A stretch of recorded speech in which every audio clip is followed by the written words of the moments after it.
Hello, good evening, good morning, good afternoon. The Zimbabwe elections that took place on the 23rd and 24th of August were rejected all round as being undemocratic. Ever since the regional body, SADC Election Observer Team, produced their preliminary report saying the elections were not free, fair, and credible, Zanu PF has been in overdrive in denouncing that report, in denouncing, more specifically, denouncing the team that produced the report, and to the extent of even calling the Dr. Nevers Mumba from Zambia, who led the team, a puppet. This was relentless. I think the idea was to try to intimidate and force the team to water down their report. The report has since come out. And the key conclusion of that report is what is shown at the bottom of this video. The SADC Election Observer Mission noted that, as detailed in section 6 and 7 of this report, some aspects of the harmonized elections fell short of the requirements of the Constitution of Zimbabwe, the Electoral Act, and SADC principles and guidelines governing democratic elections. It could not be any more clearer. In those two sections, 6 and 7, they detail how, for instance, the ZEC, Zimbabwe Election Commission, had failed to produce a verified voters roll. And we know from Team Pachedu, a Zimbabwean NGO, that the voters roll in Zimbabwe is in shambles. How anyone can expect to have free, fair, and credible elections when you've got a voters roll that is in such a chaotic state beggars belief. And yet here we are. Zanu PF continues to deny that the elections were not free, fair, and credible. And ever since the report came out last week, the regime has taken up the challenge again, all over again, to deny that the elections were anything other than free, fair, and credible. And last Friday, President Emerson Mnangagwa, who is the one in this video here, was commissioning a plant in Bindura, and he repeated the same message. Let's just listen to it. Very, very proud of you. This event comes after we held our peaceful, credible, transparent, free, fair, harmonized general elections. Ndiri kudzokorai zvino kuti kune vamwe vanofunga kuti inhema pandangowana mukana ndodzokorora. They were free, transparent, harmonized general elections. I'm pleased to bear witness to the milestone realized by chill mold chemicals. The project is evidence of the growing belief and self-confidence among our young entrepreneurs who are now taking up the opportunities in the manufacturing sector.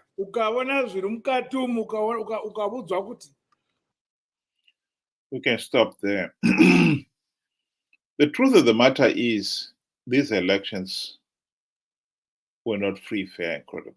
How anyone can keep on arguing a point that is so self-evident, it beggars belief.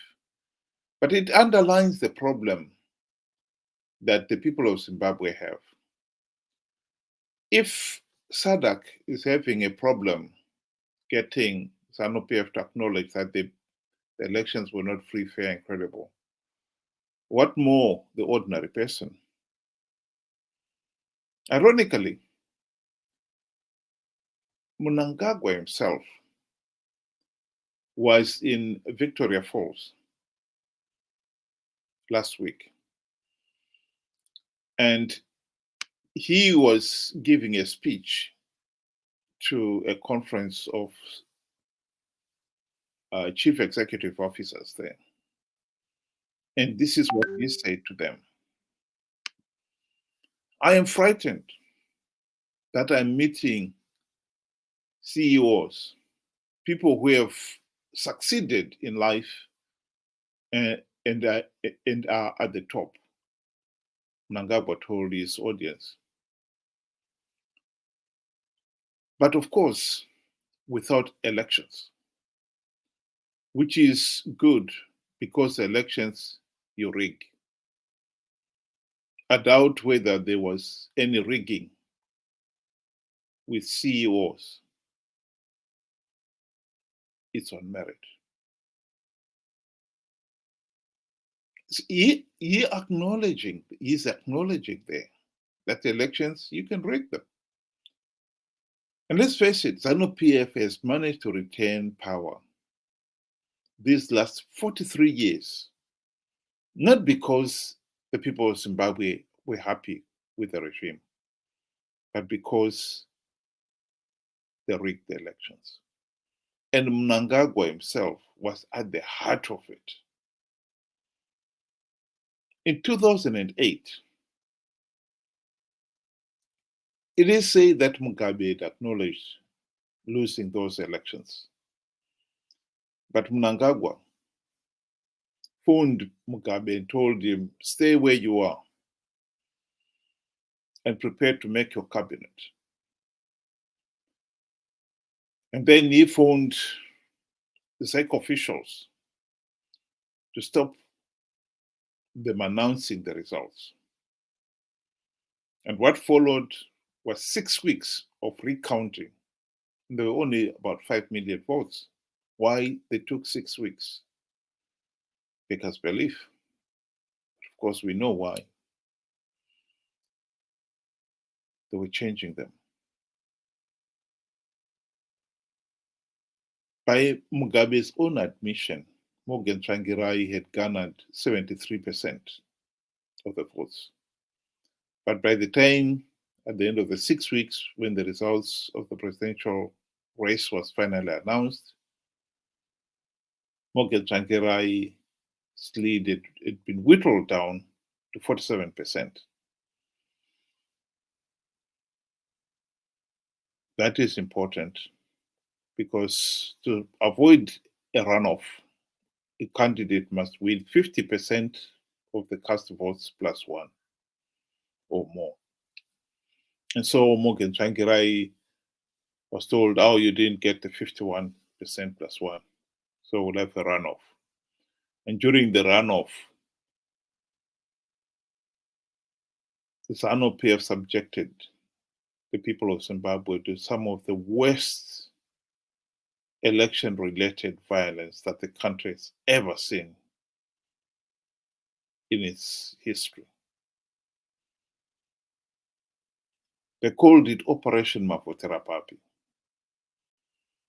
It's basically asking a rhetorical question, who did you vote for? By some figures, over 500 people were murdered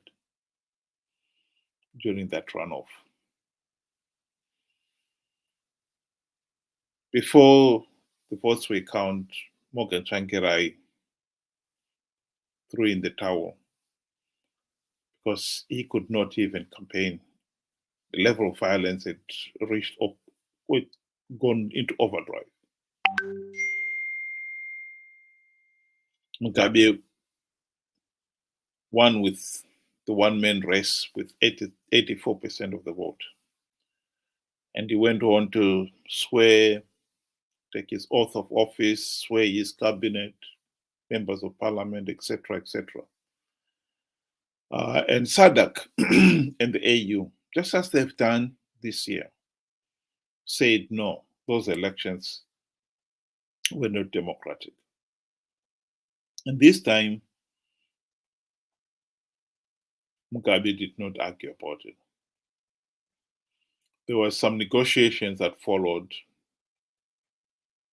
and the signing of the global political agreement, which ended up producing the Government of National Unity of 2008 to 2013. But it's clear that with Mnangagwa, it's not going to be the same. He intends to fight all the way.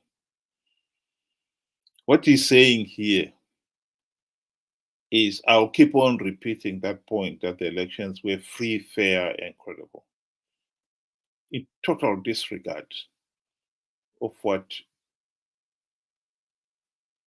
SADC, the AU, the European Union, the Commonwealth, and many other institutions who observe these elections have said. This is the real Zanu PF that the people of Zimbabwe have had to deal with all these years. This is the real Zanu PF. In Shona, we've got a saying that kanawajka ukudo, chijka gono. Roughly translated is, if you're forced to eat a baboon, then you must eat the big fat male and not the skinny, thin, and sickly one. SADC is being forced to eat the baboon here. And there is no turning back. By calling the SADC Extra-ordinary meeting to discuss the flawed elections, that has been called, that has been confirmed. It's going to take place on the 31st of October. I think Zanu PF knows Kuti SADC means business. They're not going to sweep that report under the carpet. And having called that meeting, I think it is also clear to Zanu PF themselves that they are not going to get a slap on the wrist and told, don't do it again. It's highly probable that SADC will go the full hog and deny Zanu PF political legitimacy. And if they do that, they should go one step further. The interim government to emerge out of that, which will be tasked to implement the democratic reforms, to stop a repeat of this madness of rigged elections.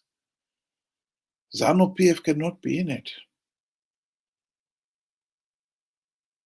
If they are so belligerent, arrogant, now, what more if they are in that government of national unity or national transition authority, whatever it is? They will be just as belligerent, disruptive as ever before. This is a regime that have sworn that they have the divine right to rule Zimbabwe. That is the political reality we are dealing with here. And somebody once said this Zanu PF is prepared to burn the house down than let anybody else roll it. Zanu PF is holding the people of Zimbabwe to ransom, has held them for the last 43 years. I think SADC should take a firm stand here. And so should the people of Zimbabwe out there. This has got to stop. This madness has got to stop. Zanu PF cannot hold the nation to ransom anymore. The 23rd August elections failed to meet Zimbabwe's own constitutional requirements, electoral law, failed to stand up to SADC's principles and guidelines. The regime cannot be endorsed as legitimate. Zanu PF and its surrogate sidekick, Triple C, are illegitimate. And the two parties cannot be in the interim government that is to merge. That will be tasked to take the country out of this mess, because they will not implement reforms no more than they implemented reforms during the last GNU. That is the reality that we are facing here.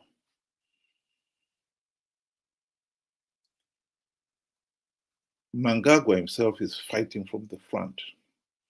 There have been reports circulating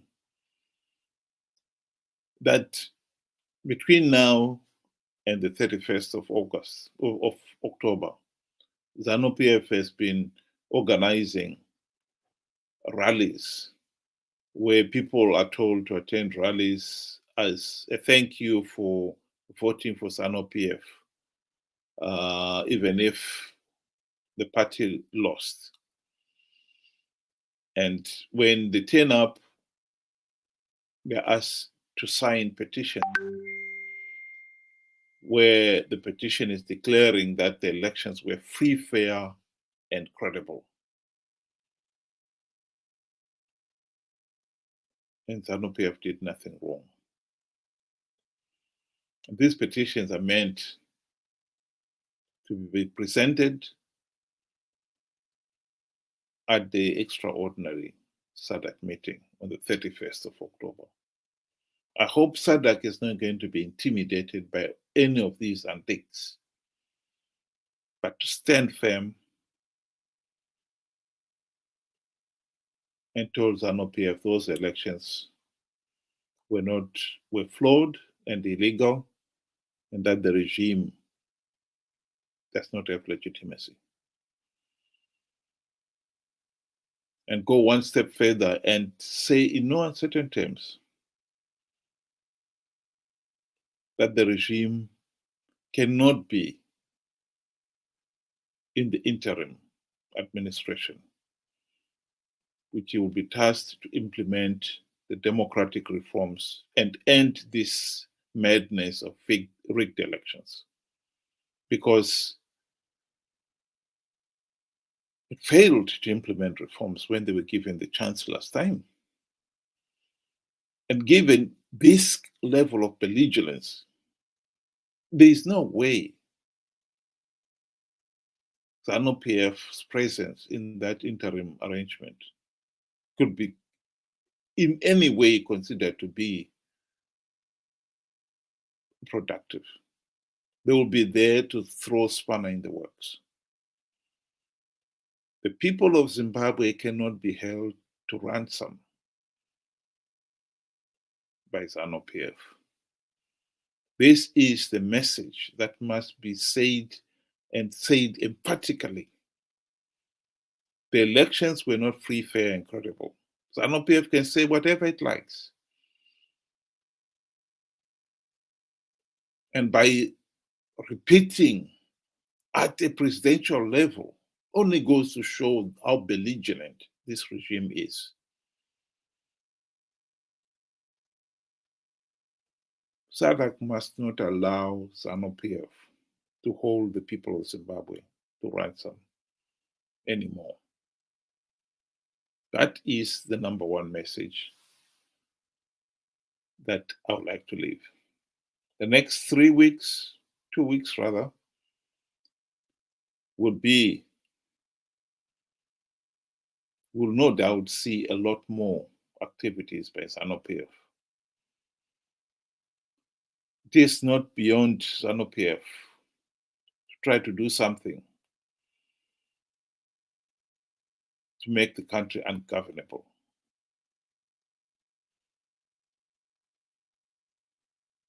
This is something that SADC must not be scared of. And we, the people of Zimbabwe, must be prepared for it, but must stand our ground. We have got SADC to back us on this one. If we give in, Zanu PF will only continue to ride roughshod over us, deny us our basic human rights. And I think, in fact, after all this, if Zanu PF was to have his way, we may be seeing another Operation Mafoterapapi, Mark II, where the regime goes again on rampage to punish the people. And the next election, of course, will be a repeat of the same elections. No doubt they will take more measures to make sure that no election observer notices anything, as much as possible, as much as practical. We have put up with a great deal. Zimbabwe is a failed state because we failed to hold free, fair, and credible elections. And we have not failed to hold free, fair, and credible elections because we didn't want free and fair elections, but because Zanu PF would not let us, would not let the nation hold free, fair, and credible elections. That is the truth. I'm not surprised with what Mnangagwa is saying and all these activities of people being frog marched to attend a thank you rally and then being asked to sign petitions certifying that the elections were free, fair, and credible, and that SADC is wrong, is exactly what Zanu PF can be expected to do. This is a regime that will stop at nothing to hang on to power. And as the game heats up, we must expect worse things to come. But we should stand firm. Giving in, as we have done these last 43 years, has not solved the problem. We are in this mess because we allowed Zanu PF to do as it pleased. We cannot afford to continue this. SADC has done us a great favor by coming up with this report. And I would like to thank the SADC Observer team and all those SADC leaders who have stood by that report. I would like to assure them that every thinking Zimbabwean out there knows that the elections were rigged, knows that there is no way of getting out of this if we let Zanu PF get away with it.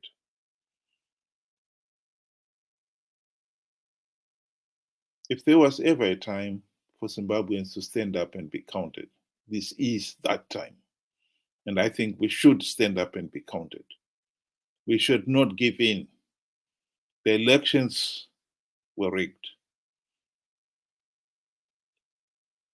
Somebody cannot boast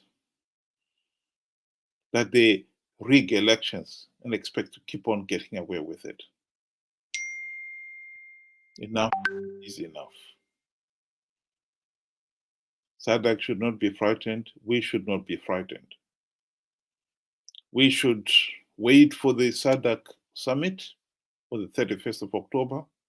And I hope SADC leaders will do us a great favor again and refuse to be intimidated by this Zanu PF regime.